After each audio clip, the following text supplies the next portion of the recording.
This reminds me of that video I saw, the guy who was like, how every woman starts her FB live video and she be like this.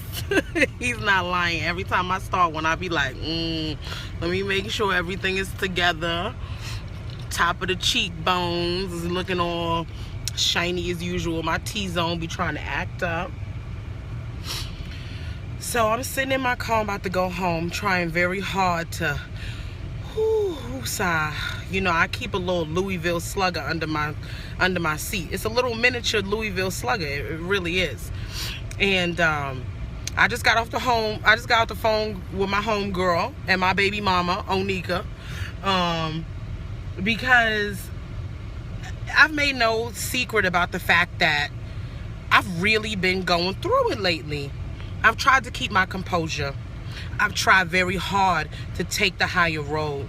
I've tried very hard to be the bigger person, because technically I am the bigger person. But I've had to really come to terms with something, especially with this whole Brock Turner thing happening and him violating that woman the way he violated her and not want to take responsibility, thinking about my baby daddies, thinking about this nigga that I used to mess with, sir blah blah blah. I'm not gonna put his whole name out there, even though I'm feeling real mixy right now, so I want to, but I'm a try to be the bigger person because I'm the bigger person. A lot of men are predators. Now, I don't mean that in the sense of rapists or pedophiles, but they're predators. You operate under the guise of finding women when they're vulnerable. You operate under the guise of finding women who you think need some extra help. You operate under the guise of finding women who may not feel good about themselves in order to come into their lives, swoop down in their lives, pretend as though you are the knight in shining armor, so that you can then manipulate, lie, and cheat your way through her wallet, through her credit report, through her apartment, through her car. Okay? The reality is, and I'm not saying all men, I shouldn't even have to qualify my statements by saying not all men, but I know there's gonna be at least 5 jackasses who gonna watch this video and still gonna do some not all men type shit. And I say this with the understanding that I also have complicity in attracting these types of men. Now, let me get this clear. I'm not one of these weak-ass, bobble-headed, codependent-ass bitches out here. I'm not. I'm not the kind of woman that thinks that without a man, without a ring, that somehow my value has decreased. However, what I have had to come to terms with is that I, in being open, have offered a lot of my vulnerability to my partners and ex-partners way too soon. And what that has done has made me ripe for looking like a mark. And so I will take responsibility for that. But what a lot of men need to really be honest with themselves about, and what they need to take responsibility for, is that they are operating in the world like motherfucking wolves, like predators. You see women as prey. You look at women as opportunities by which you can come up on. You live in her house, you cashing out her food stamps, you trying to figure out what Section 8 housing she got, you running through her credit report to start your businesses. It's not just the low-life fuck boys. There's some of y'all professional brothers too, because I don't dealt with some of y'all Kappa, stepping, Morehouse motherfuckers, and y'all doing the same shit. I saw a meme the other day that talked about, she was with me when I wasn't nothing, and she gave me her savings, and now we driving luxury vehicles. You got this woman sitting on this old early model BMW that's probably leased. You ain't gave her no property. You didn't put no ring on her finger. Not that that means anything, but in the world of patriarchy, when marriage legitimizes people, you ain't do that.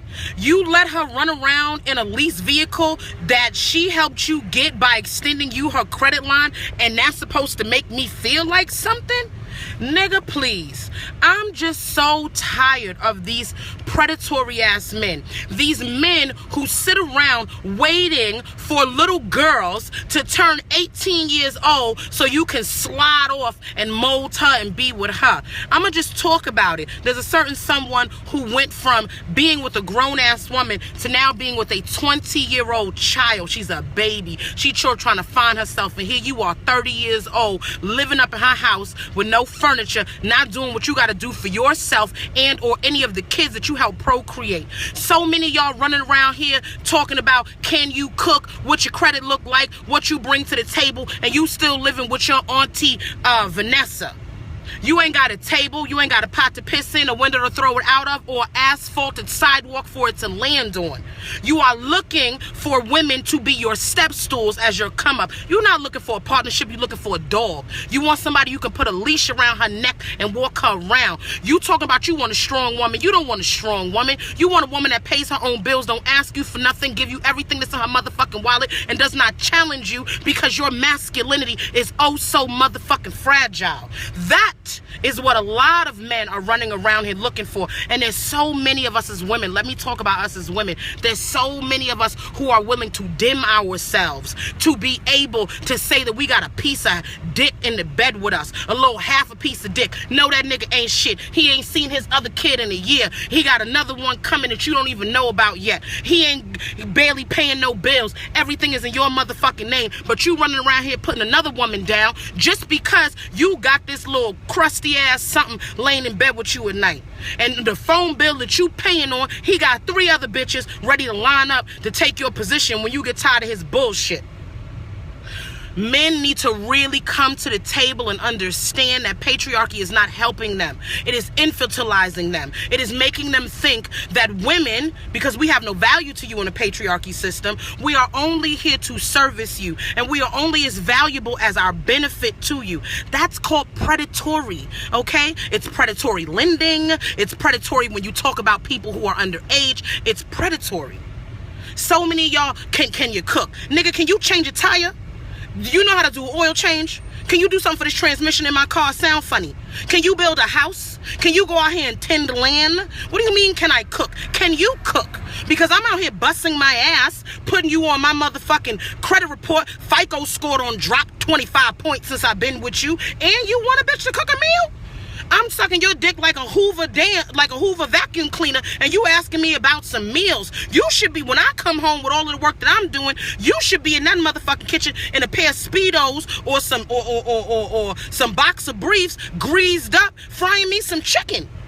I don't understand. I'm so over it. And I'm not saying all men. I just want to repeat that because my daddy raised me. My father raised me. And there are days that I get so angry with myself because I know better. I've seen better. I was raised better. My father worked doubles. And he took care of 3 children at one time, 4 children by himself on a blue-collar salary. He's had the same job for 35 years. He's been he was married to my mother for over 10. Was with my stepmother, married and with her for over 20. He was the only man on the PTA. He coached my brother's little league, and he never missed a PTA meeting or a parent-teacher conference. He showed me what a real man looked like. He braided my hair when I got my period. He went out and bought he called my grandmother and asked her what pads I needed to use. And he took me to my first gynecological appointment. And he never felt emasculated when I challenged him on things that I didn't think were happening in our relationship in a respectful way. He never screamed that he was emasculated when my stepmother came into our lives and would ask him about the things that he needed to do with himself and with us. His masculinity was not hinged on whether or not he could beat a bitch's ass, how good his stroke was, or how much bass he put in his voice. His masculinity was dependent upon, am I taking care of my children? Have I nurtured them today? Do they have what they need? Have I loved them? Am I going out here and providing for my family? My father would shed real tears in front of us when he was hurt because he let us know that it was okay to feel, whether you were man, woman, or anything in between. He showed me what a real man was. And all I kept doing when I left his house was finding these fuck-ass niggas to take up with.